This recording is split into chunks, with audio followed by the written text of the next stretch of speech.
Greetings, everybody. It's Mike Smith from Cordial Cable here. I handle artist relations and content development for our Pathways magazine. And I am here today at the Hive, H-I-V-V, two V's, in Grants Pass, Oregon, which is one of the places that we sponsor with their events live at the Hive every Friday night. And they have great shows and great tech and are really doing a fine job of putting together a hybrid model. And that's what we're here to talk about today with Trever Yarrish from the Hive. Yes. Joe Dinkowitz from Middle Rogue Audio, one of our Cordial retailers. This is a great partnership we love, which is why we're talking about this. So maybe some other folks out there can get a little bit of inspiration on how they can move forward after these crazy times. So we're going to start right off with talking about the Hive and the business model and how this came about and how you decided to do something like this, Trever. Yeah, absolutely. So it initially started as a co-working space and, slowly acquired more and more space in this amazing loft that we have downtown Grants Pass, which I always wanted to have a loft in downtown Grants Pass. It's a beautiful downtown. I was born and raised here, moved away a few times. And I had started a company, a software development company called Zeal based in Medford.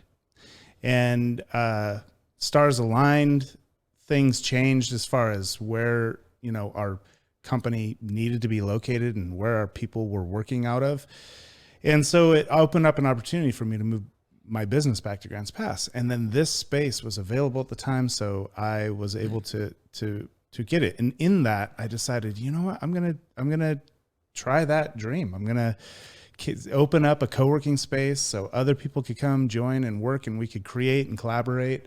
Work together, and that's what this space is about. It's about community, it's about collaboration, it's about creativity, it's about entrepreneurship. And I ended up with this great, amazing common space. And right from the beginning, I put a stage in here. Right at the beginning, I didn't know what was going to be on the stage, but I knew I wanted a stage here, and I knew at some point there would be some types of performances on that stage. And we did conference style events out of here. We've done city oriented things. We've done private entrepreneurial events, lots of different types of events here. And about a year ago, actually a year and a half ago now. It's about a year and a half. Been about a year and a half. Yeah. Joe and I got together, and Joe's an old friend. We actually went to school together for several years. We've been friends for 35 years. Yes. Something like that. Something like that. Which, maybe 30 years. 25. Don't date yourself. There we go. 25 years. Take 25 for 1,000. So anyways, we started talking, and Joe had become quite an amazing sound engineer.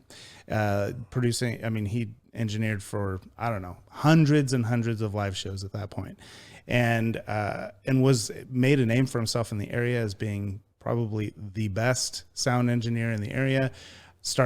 You've toured with lots of bands because they come and you engineer them. They're like, can you tour with us? So just really, really exceptional at his craft. And that was, at that moment, it was like, okay, well, I wanted to put a sound system in here, and I wanted to at least create the opportunity for performance.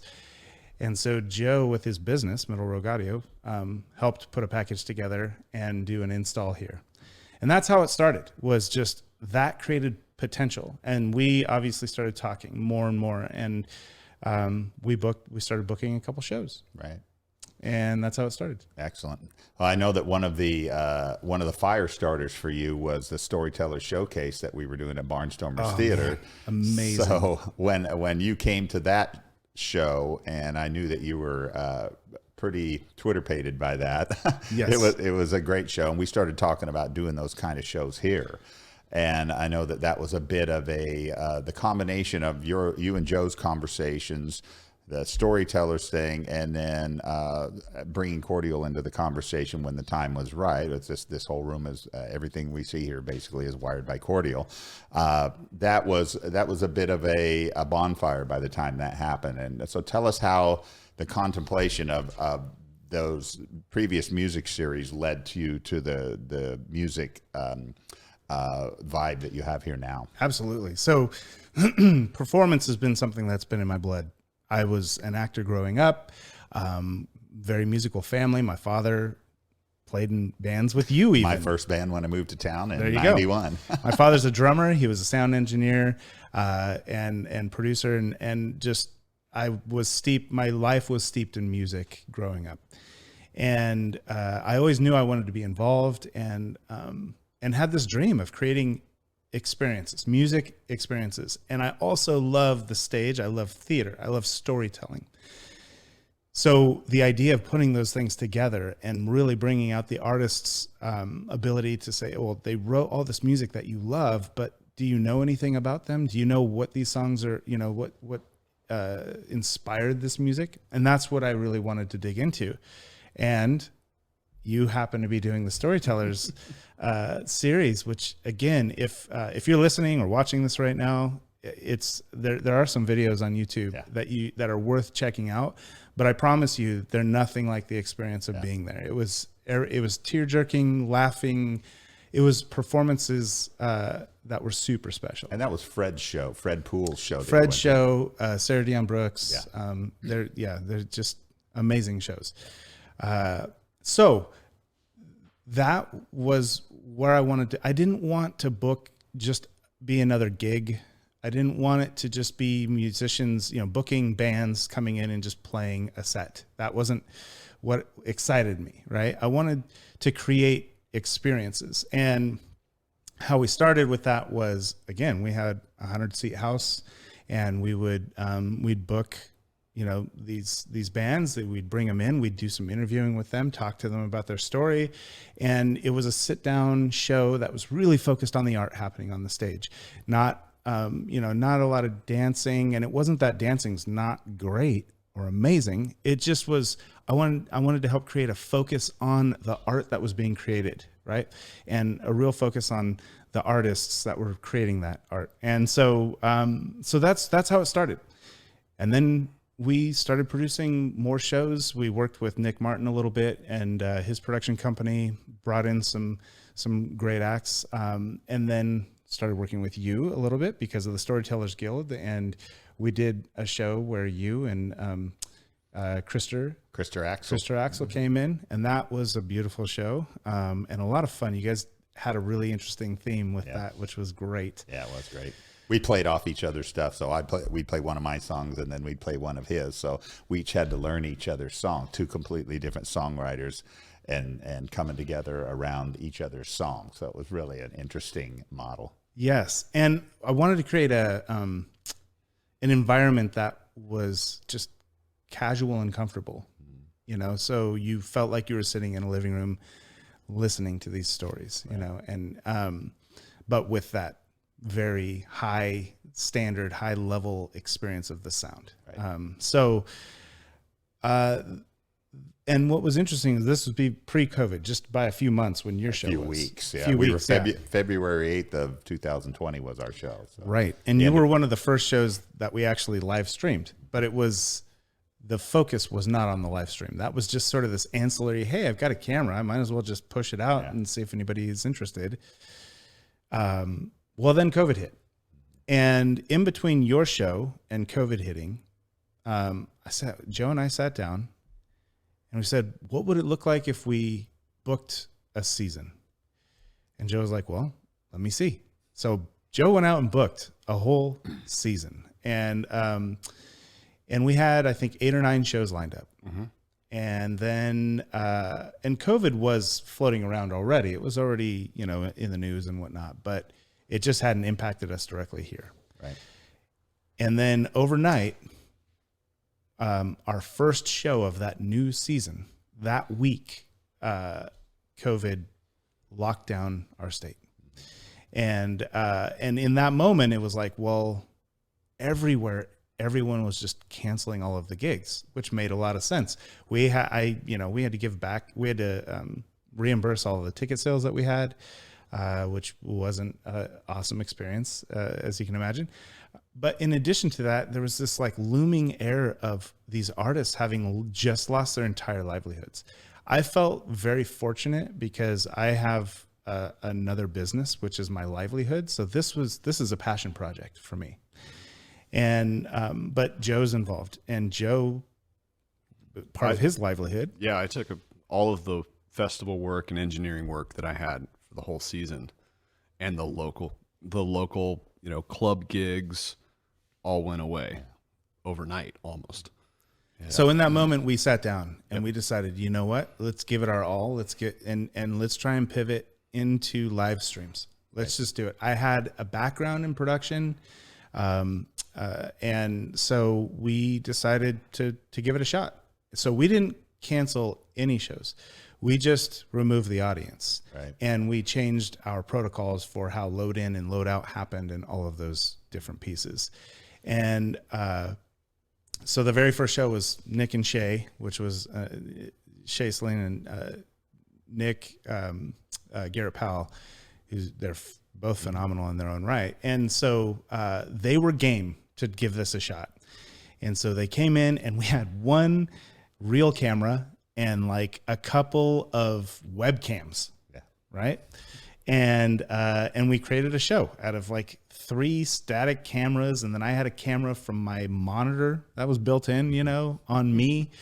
And that was our first live stream, which was still twice as good as the one that we did with me and Krister. You at least had 2 extra. It was cameras. A lot better, yeah. And we were piping in real audio, yeah, which we didn't do for your show. That yours was just like a room mic, you know. So we had a lot of learning that we had to do, technical learning, big time. And streaming's its own beast, and then going out to multiple platforms, and then getting people to, it's just a different audience to attract and all of that. And but it was super well received. People were super grateful that we were doing that in that moment where it was crisis and uncertainty.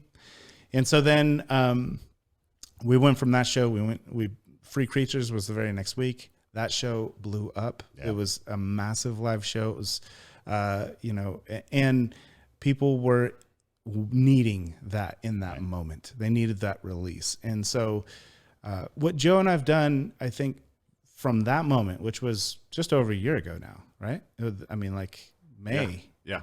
It was March, April. Oh, March was the Free Creatures. March, yeah. So just over a year ago, year and a couple months. Every show, our goal was, how do we make it better? How do we iterate? Iteration, I think, is key to everything. And so we would just slowly, iterate and make each show better than the last, whether that's equipment, approach, time invested in production, and lots of equipment upgrades. Yes. Lots of equipment upgrades over the year. So yeah, good. Yeah. So especially now, after you've gone through this last year, how do the in-person and live shows mix and kind of coexist with the stream shows in a business model? How does that look to you in a business model now? Yeah, so we're just getting back to being able to have a live audience in house, and it's smaller than we were. We had a 100-seat house before. We're at 25% capacity right now in our state, and so as a result of that, it worked. It actually is. I don't want to go back to selling a whole house anymore, because we've really embraced and gotten good at producing these streams. And what comes out of these streams, like what we provide to the artists as far as material, I think is incredible. They get, 4 or 5 video streams. Like they get all of the video content. They get the audio, which is basically like a live studio album is what we are producing out of here. The audio is incredible. And then we also added a podcast into the repertoire a number of months ago, and Marv Ellis is our host. He's incredible. Marv is of Free Creatures, and he's just a great host. Really puts his heart into it and does a lot of research and makes sure he does a great interview. He does a good interview. Yeah. And so that's part of the storytelling aspect of it, is this podcast that really it's called Deep Dive from the Hive, and it really is a deep dive into the artist. Are there 2 V's in dive? There's only one in dive. Yeah, I know. There's 2 in live though. I don't know. It's all messed up. We got some brand reconciling stuff to do. So we got that seems a minor one though. That's a minor one. We might add a V. We'll see. Yeah. But anyway, so it's that really has taken off, and we do a podcast episode early in the week, and then we do the show at the end of the week, and we use the podcast to help promote the show.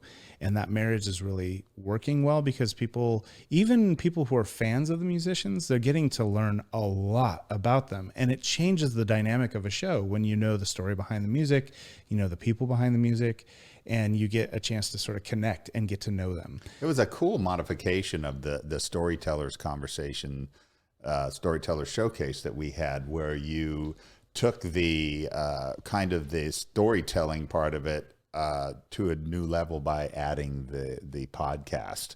So I can sit and not listen to the songs necessarily and understand more about that artist. So when I do go and watch the shows on Friday night, I know enough about them to be able to enjoy the shows a little bit more. I've gotten a little bit more personally involved with them. And I think that's an important aspect of the storytelling side of things that we tried for with the Storyteller Showcase, and you have taken to the next level.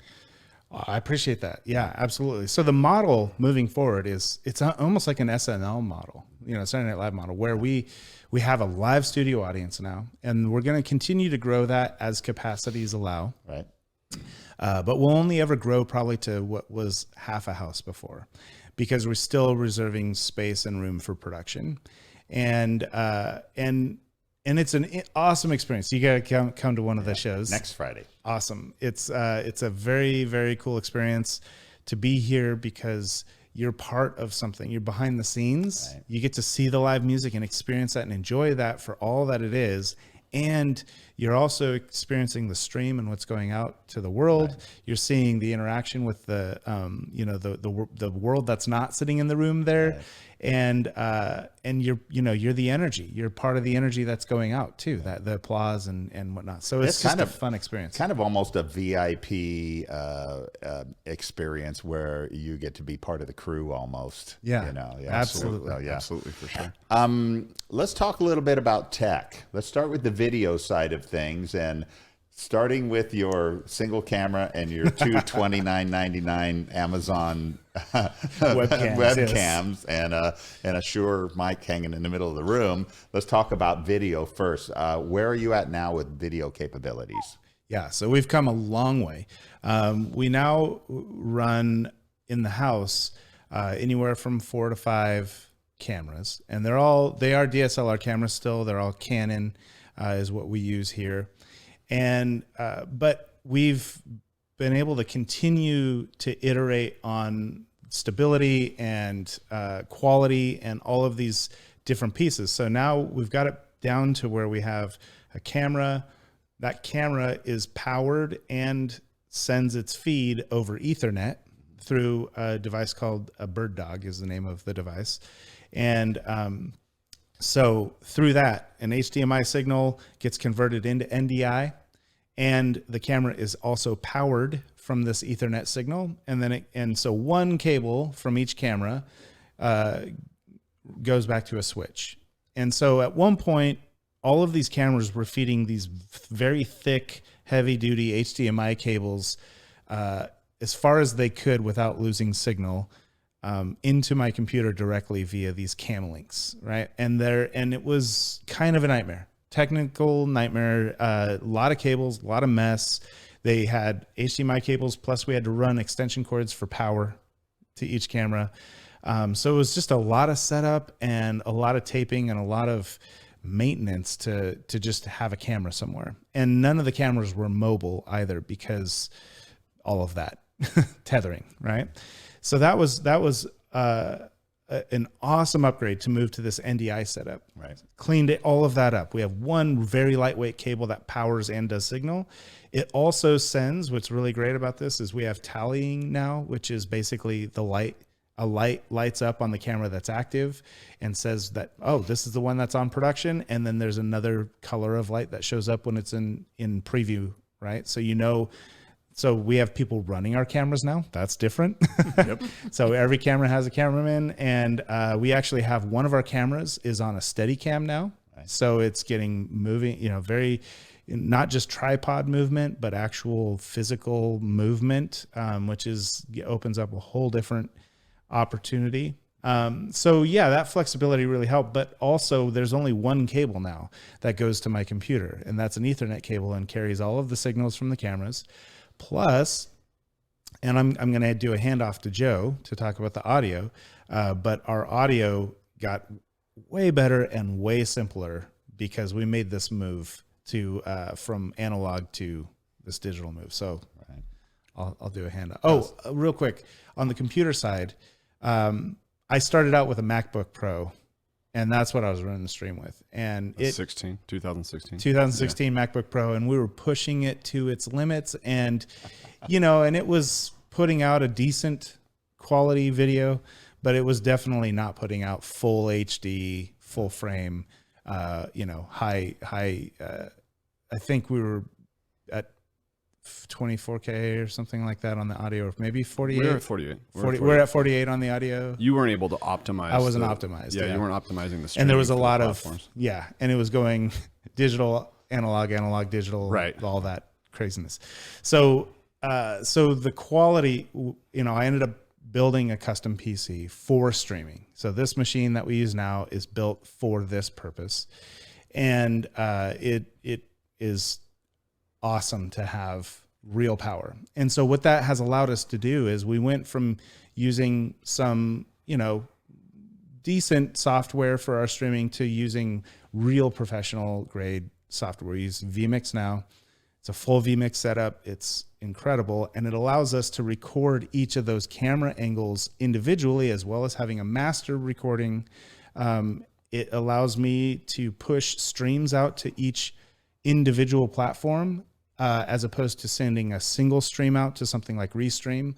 And what that lets us do is it lets us optimize the stream for each platform. So Facebook Live or YouTube or Vimeo or Twitch, all of these different platforms have different optimized settings that they prefer. And if you can send it to them in their preferred optimized settings, it's the best quality you can get on that platform. Right. So a lot of learning, a lot of crazy, iterations to get to that point, and a lot of failure. Luckily, we never had a show. We had a show start late because right before the show started, this bonehead, or was it somebody, cameraman? Anyways, me. It was you. Yes. Your dad's not here. No, it was Joe. Him. It was Joe. It was me. Tripped. He basically was walking over a power strip and kicked the off switch on it, and it reset the whole, like 2 cameras, and the whole computer system went down. Well, and that was at a time that was prior to the current setup, where you'd have to build a show every time you set up. Yeah, that's true. Different software, different software in the NDI, reprogramming all the USB inputs. So that's simplified. Yeah, so now it's very static. I have built shows. I get to iterate on the show, but each time I get to, reuse those templates and bring in, depending on the type of show, I have different shows created now. I can bring them up as a template. Just new great things I can do now. Plus all the cameras have static connections. So what that means is I can turn the camera off, turn it back on. It shows up as the same camera in the system. With the old system, with the cam links we were using, every time that camera get reset, I'd have to bring it back in, reassign it. It was chaos. Yeah. So lots of iterations to get us to this point, but we're at a point now where it's really stable. It works really well, and it's providing the best signal we can do with live streaming, right? So we're not pushing out a 4K stream right now because live streaming in 4K is not real practical, but we are pushing out full HD, basically as much as we can push these live stream platforms. Gotcha. Let's talk about audio, Joe. So audio, the extended handoff from Trever. So we started with a system that when he and I initially talked about the venue, my recommendation was a Midas MR18. and a couple of turbo sound mains and a subwoofer and some monitors, something simple. The digital platform is hugely flexible in terms of the capabilities of the mixer, in that in addition to the 18 inputs, you also have the ability to send out over USB. So we were able to record the stems and the main left and right on a computer using Reaper, and then I was sending him out of the board. The left and right would go from analog to digital on the board, back to analog to digital in an H6, and then that H6 acted as the interface for the stream. So some things changed with distribution. I made the move inside Middle Rogue Audio away from the Music Tribe to Allen and Heath for a mixer. And one of the reasons I did that was 96K capability, more channels. It went from 18 channels to up to 48 channels, and then the flexibility of the Dante. What that allowed us to do was basically with a single Cat5 cable, using the Audinate Dante, Dante virtual sound card protocol. I plug a Cat5 cable into the switch, and Trevor's computer recognizes, hey, there's Dante signal coming in, and there's no very limited latency. Once the signal is converted to digital, it stays digital all the way through. And then I have the ability to separately record a multi-track at either 48K or 96K that's completely isolated and allows for some redundancy. And then with the larger format console, I have the ability to duplicate inputs, so I can have a separate input list for what's being mixed live in the house and then what's being sent to the stream, and that really simplifies. That was a huge upgrade. So those are two different.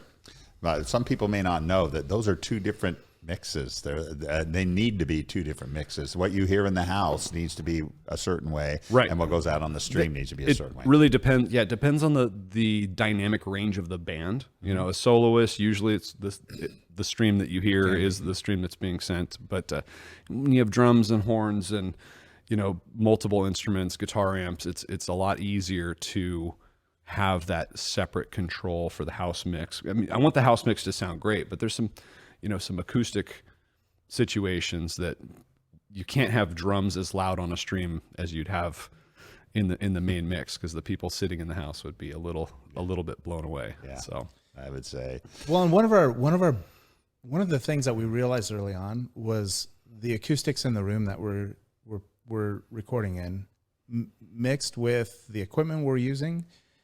Cordial cables being Absolutely. a big piece of that pie. We are huge fans. We don't just have the cables. We push the cables on anybody who comes through because they are, it's a credibility thing. Like for us, we strive to, again, every show we're trying to do better and better. Perfectionism is, I think it gets a bad rap because perfectionism's not good if it hinders delivery. If it keeps you from putting things out there, then it's not good. But to me, I think constant iteration, delivering stuff and then seeing what you can make better and constantly trying to perfect as you're delivering, I think is where, you end up with the truly magical things we have, right? And so this is an area where I feel like we've checked it off the list. We've got the best we can have. And as a result, the quality of the mixes that Joe is creating, we are producing live albums that are, it's hard to beat them as live albums. It sounds like, some of them sound like they're in a studio. It really is amazing. So live studio mixes, and the artist ends up with those mixes. Absolutely. And then as he started to split this out and have that ability to, we had to bring in another sound engineer. Right. But we have somebody running the house, and Joe's running the mix for the stream, which is also our first pass at, the studio recording. And it really is an incredible product, It's interesting. People sit and watch their stream, and they likely have no idea what goes on behind the scenes to put on a show like that. no idea. They just don't see all the cameras, and they don't see the 2 extra computers and all that stuff. So it's a lot of work. I'm sure that it is. Let's talk about the finances, Sure. and how things work. So don't get too specific, sure. But I'd like to know from your viewpoint how that has worked out for you, from you and Joe to the artist. How does that work? Yeah, so it's been a roller coaster, to be totally honest.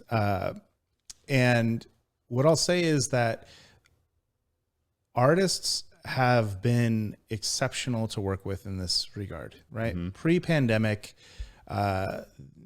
they'd book gigs. There was guarantees because it was a known quantity, what was going to happen, what was coming out of it. But as the pandemic came on, everything changed, and people, needed some way to make money, but B, no one knew how much money could be made in this new format. And people were being educated. Like, it was our community as a whole has been educated on this new way to enjoy music, right? I mean, it started out when people first started watching, they were watching on their phones. And now everybody's like watching on their big screen TV with their full stereo sound system, because the pandemic pushed them to a place where they've upgraded their system to be able to stream to their good quality equipment, right? And so as we've seen that, it's changed the experience. But we've seen a lot more streaming happen, right? So it'll be interesting to see what happens as the world starts to normalize back to live shows in person and festivals and things like that, to see how many of those new entries into the streaming world will persist. We're planning to continue down that path because we've just gotten into a niche that we really enjoy, and it's really great.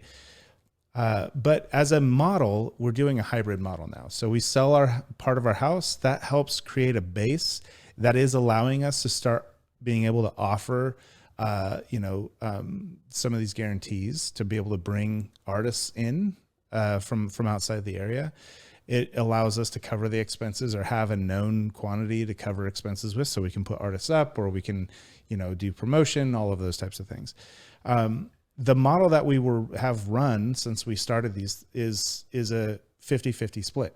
And so we split the house and the whatever comes in from the stream with the artist. Now, up to this point, we have not done any offline. We have not done any private shows online. They've all been publicly put out. You don't have to pay to watch it. It's not a pay to play thing. But we do suggested donations for each show. And so if you're enjoying the show and you're in a position to, here's what that is. And we remind people about that. And it's been a mixed bag. Some shows it'll just be, the support's incredible for the artists. Some shows, it's not as great, but it was an awesome show and everybody had an amazing time.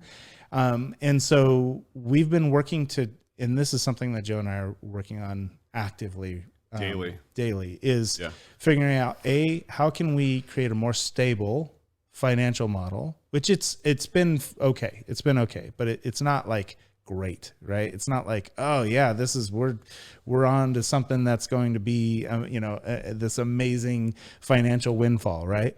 So we're building that, and we're building our channels.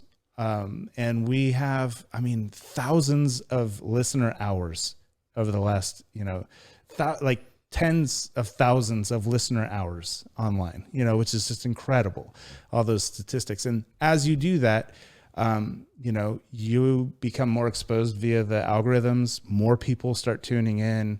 It becomes an exponential growth pattern. Yeah. So that's what we're working on. And that's how we've done those splits in the past.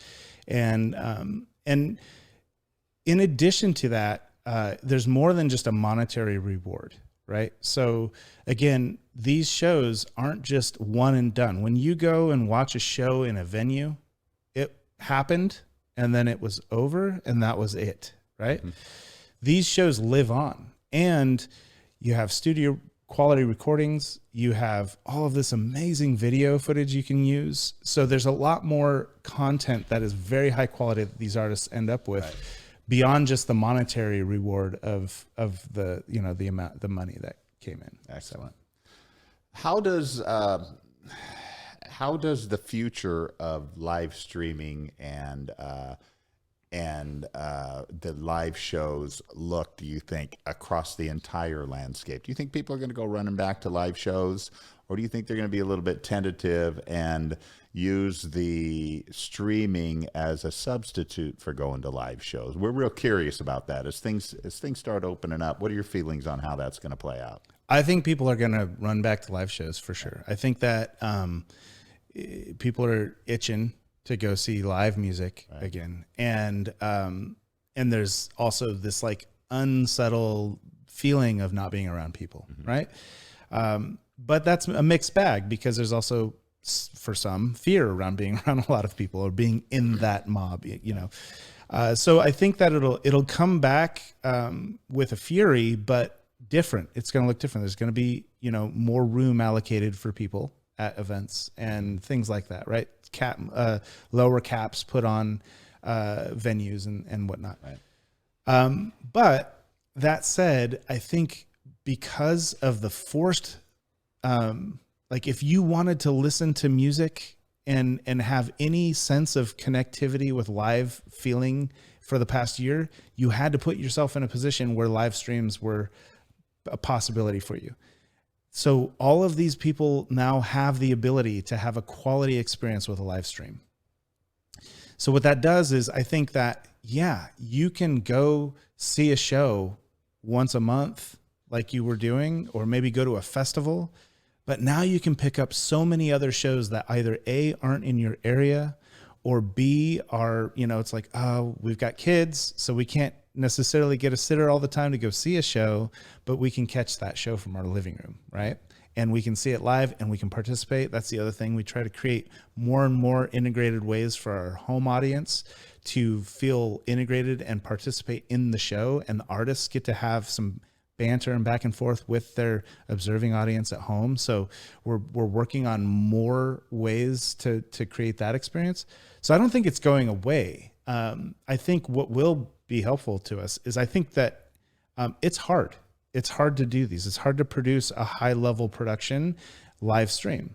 And so for a lot of these venues that have been doing live streaming, as their venue opens back up, I think they're going to either A, the quality of their stream is going to drop off big time because they're just going to have a static camera set up or something like that. They're not going to, or B, they're just going to stop streaming altogether. Right. And so because it's a pain, it takes a lot to do. So I think that opportunity is going to be there. I think people have that access now, and that is a new thing for them that they didn't have before. Right. And so I don't think it's going away, but I do think that live music's going to come back in a big way. Chiming in from the club scene, small festival scene. One thing I do expect, and we've seen it here, the amount of financial contribution that someone's willing to pay to be at a live show has increased. These people are hungry for live music. And they recognize the importance of supporting the arts. And I feel like, some of the bands or solo artists more so have realized I can do really well, on Patreon, doing a weekly stream, and maybe they're passing on going out on tour because they can make decent money in the comfort of their living room. And we've had a couple of artists that have come through that had been their thing. I think Andy and Charlie were doing a stream, and what we offer is at a level so much higher than what they get in their living room that it kind of creates, again, that hybrid approach where they're going into the club and there's a sound engineer and how do you want your monitors, and it's the pampering and the care aspect of it. So I think it's going to be interesting to see moving forward, like what happens. I feel like, especially on the lower level music, so your bar scene or your club scene, I don't think the guarantees that we've had in this valley are going to come back anytime soon to the level that they were. But I also feel like people are going to be more apt to pay a little bit higher cover charge to go in and see the band that they want because they've been missing it for so long. Right. Well, and streaming lets you access, as a venue, streaming lets you access an exponentially larger crowd Exactly. than you could possibly seat in your venue, right? Yeah. So that exposure, you look at, there were some experiments that kind of just blew the minds. AJR. Yeah, AJR did a show that like right after Christmas, and it was promoted really well. It wasn't just music. They actually did sort of this like staged version of their set. So it was like a show, a proper show, like a musical Broadway, almost, like a Broadway musical, but with AJR songs, right? And they did $250 million in revenue on that 1 2-hour live show. That's crazy. Yeah. 45 million tickets sold between $25 and $40 a piece. 12.5 million. Oh, tickets 12.5 worldwide. million. Yeah. 12.5 million worldwide between $25 and $40 a ticket. Well, yeah, you had a general audience, and then the $45 ticket, you could actually pick you had a little more control of which cameras you could see throughout the show. But at what point in time ever could you have 12.5 million people watch a live event, right? TV, Super Bowl, these types of events, right? Those are the only, so mass production, the networks, you had to have this clout to be able to draw an audience like that or have an audience like that. Yeah, now technology that you can have in your house can do that. Absolutely. Kind of stuff. Yeah, really. And people ask us that too. Like, how does it affect you, the fact that people can stream from their living room? Well, I look at it like very much like early on when you could do recordings at home on your computer or your Tascam 4-track cassette. So you can tell a difference between an album that's made at home and an album that's made in a studio, right? Surely. And that difference, that gap has closed, especially in certain genres. There's certain genres where you can recreate a studio sound because there's no studio recording required. It's all digital, right? But and that's taken a lot of time. So eventually home recordings will be very good. Home live streams will be very good. The equipment and the software and all of the pieces involved will be so accessible. But right now, what we can do as opposed to what somebody can do in their living room is, I feel, drastically different. Yeah, it is quite a bit. So, how do the rights work? Who owns the rights to your recordings? Do the artists or do you? How does that work? So we work this out. There is, a little bit of an artist by artist scenario, but for the most part, when we produce something, it goes out on our channels, and we release the rights for them to have the full show and be able to use it and reproduce it and cut it however they want and use it for promo or whatever, right? But we do ask for the rights for the show that we produce. We want, we need to be able to monetize that as well. So, and it lives on our channel indefinitely. We link to the artists, we credit the artists, so the artist is, it's their copywritten material. The recording itself and monetization is something that we need to be in a position to be able to monetize, to keep the engine going. And so our trade is, we say, okay, well, if we can have the rights to this recording, then we're going to give you all of the material and you get to use that recording as well, however you want in the future. Right. So it's that trade-off. We don't own the rights to any of the music. And because it's online and all of the AI bots these days are really good at flagging copywritten material, we need the artist to go through a process to basically whitelist our channel so that our productions, it gets through the all of the red tape and the flags. And you're getting ready to, didn't you tell me the other day you were getting ready to split those shows apart into songs? Yeah, and so that's going to open up a whole different avenue. Which what we're doing is we're splitting up. So on our YouTube, we're going to be splitting up a lot of the videos into what are the best tracks from this, and we're going to put those out as individual cuts. Cool. And that'll be cool. But what I'm really excited about is, again, the recordings are so good that Joe is working to we're hand selecting a handful of artists right now that we're going to start with, and we're going to go through the recordings. Joe's going to fine tune the mixing, going to master them, and we're going to publish them on Spotify and all the platforms as live recorded albums, live from the Hive. And we're going to, and then what's really neat on those platforms is you can create joint monetization, right? So the Hive is the label that it's coming out on, and the artists, the featured artists, they get payouts based on allocations that you create in those systems. Awesome. So that's going to be really cool. I'm super excited for this. That sounds really cool. I look forward to seeing that. People's attention span being 3 seconds nowadays. Yeah. So yes, everyone's starting to label these days, but I guess the Hive is going to have a label. Absolutely. Yeah. Hey, Joe, we're getting really close to the end here, but I wanted to talk to you a little bit about the way this works for a retailer. So you're a sound engineer and you're a retailer for Cordial and Audix and some of the other ones, Go Oregon companies.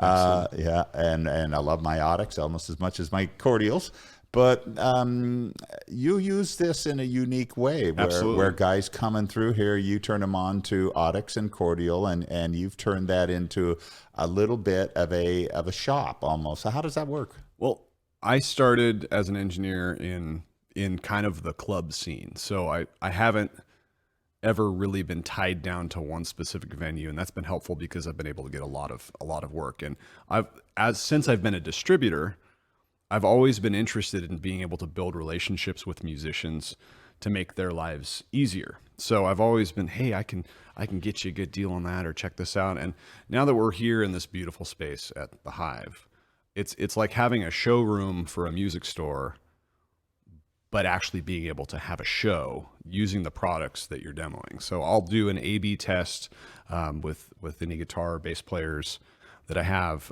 just like, oh, what kind of cable? Oh, monster cable. Okay, well, try my Cordial. And it's resulted in me having to sell my own personal cable 5 times over and then some. And it's a noticeable difference, and it gives them a chance to try a piece of gear that they may not, may be hesitant about in a live environment, and the difference is very, very apparent. Yeah. And same with the one. Tell them about the show where you weren't the engineer for the show. Right. Well, I was not. So we've had one guest engineer, but Cody Kite tours with Indubious, and he's great. And great engineer. He tied into our system using their board with the gain preset set up for his, Proco or Whirlwind cables or whatever they had. And I gave him a heads up because there is such a difference with Cordial because the impedance is so low. There's no resistance. I had to relearn gain structure on all of my microphones simply because it's that pure. And I gave him a heads up. I was like, Cody, you need to, just be aware of this. And it's just a cable. It's not going to make any difference. These are good cables. And during sound check, everything's peaking. And he had to go through individually and back all the gains off. He's like, wow, I guess there is a difference. When it's time for cables, we're going to have to get some of those. We've seen that a few times, haven't we? Absolutely. Well, and because of the way impedance happens, it's not a uniform impedance that happens in a normal cable. And so as such, you end up with different frequencies being muted. And so the sound is different. The sound through a Cordial cable is clean. It's a very clean, it's a consistent control. Sounds like a real quality, the actual quality that comes out of your mouth or out of your guitar. Right? Absolutely. So, or your microphone. Yeah. We like to call it true to the source. True to the source. That's it. Yeah. So, when you think about it, when you have those impurities or you have oxygen deposits in a cable, your frequency response is narrowed by the amount of resistance and impedance that you have. So you take that out, so you take the oxygen out and you take the impurities out with pure virgin copper, which is what we use, and you use lots of it, sometimes 3 times as much as some of the other cables. Now you've got a fire hose for your signal, and it's a clean fire hose. It's meaning that it's just all the signal that $3,000 Les Paul or $10,000 MTD bass puts out. That's what's going to your amp. And it's interesting to talk to guys who say, oh, I like this cable because I'm a metal guy and I want it to be fuzzy. Find a different place in your signal chain. Yeah. I ran into that myself as a bass player. I like a real vintage tone, but you just make those adjustments on the other side, because with audio, having a control, a basis of control is so important. One of my philosophies is like eliminate any compromise I can. Right. Because if you have a base starting point, you don't have to take all this time trying to get back to that base starting point. And using Cordial really takes that question out of the equation. And it's going to be consistent. If you could have a Nev preamp and the greatest Neumann mic in the world, and if you're running just a run-of-the-mill cable, you're shortcutting yourself because it's such a small investment in the long run to make. And compared to the thousands you spent in the Neumann, it's like you have all this money invested, and then you run this cable that is really hindering the quality. Yeah. Right. Yeah. And isn't it fun to when a guy's playing through a quote unquote lesser cable, and you hand him that and you stand back and watch it and see what the reaction is. I'm getting a little bit jaded by it now after a couple, 3 years at it, because I hear it every single time, and guys like Pete Thorne or Bootsy Collins or, Andrew Goucher and some of the guys that are on our list, they go, okay, you got me, man. I just can't deny it. Well, for myself, when I first did an AB, my now fiance was in the other room, and I'm just like, hey, honey, listen to this.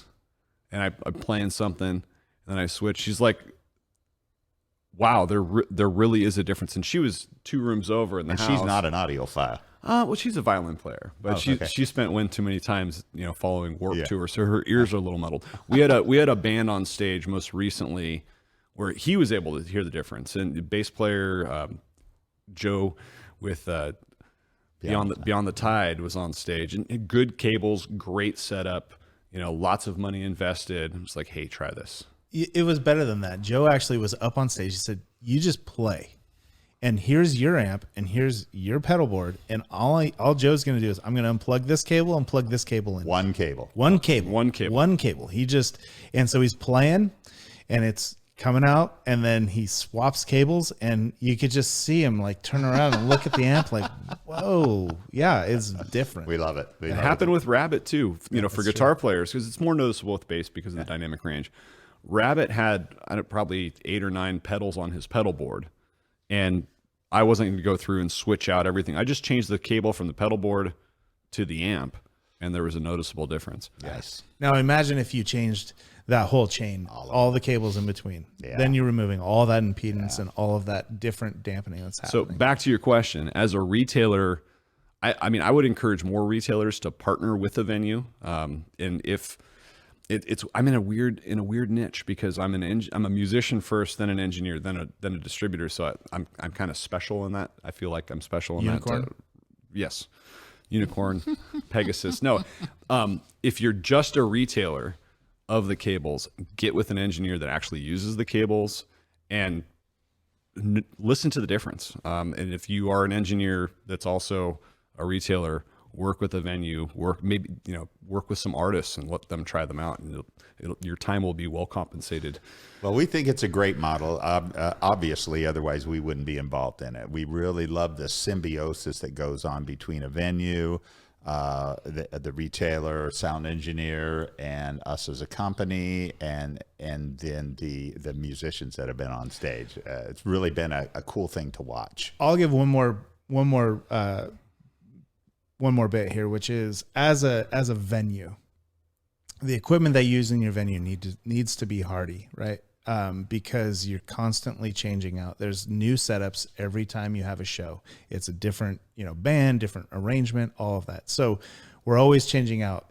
And one of my favorite things to do also is to unscrew the couplers at the end and show people the welds. Like it is just the construction on the cables is, we've never had a cable fail ever since we started our venue here as Cordial Cables. And when you open it up and look at the construction, first of all, there's more metal flowing through it, so it's a stronger cable, right? Second of all, the welds, I mean, the soldering is incredible. Is amazing. Not welds, the soldering, yeah. The soldering is just incredibly clean and robust. Yeah, all hand soldered. So one of the things, I mean, to bring up as well, and this is hugely important for me, and it's important for Cordial as well, and I know Trever shares this value with me. I mean, putting the artist first and making sure that you're creating the ability for them to connect with their audience. I mean, you think about music.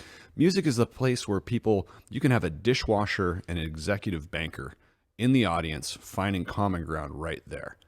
Nowhere else, I guess, in art in general, but music does something. And maintaining that flow and that continuity to where you're allowing the artist to be comfortable and find the connection with their audience and just treating them as well as you can. I like that analogy. Yeah.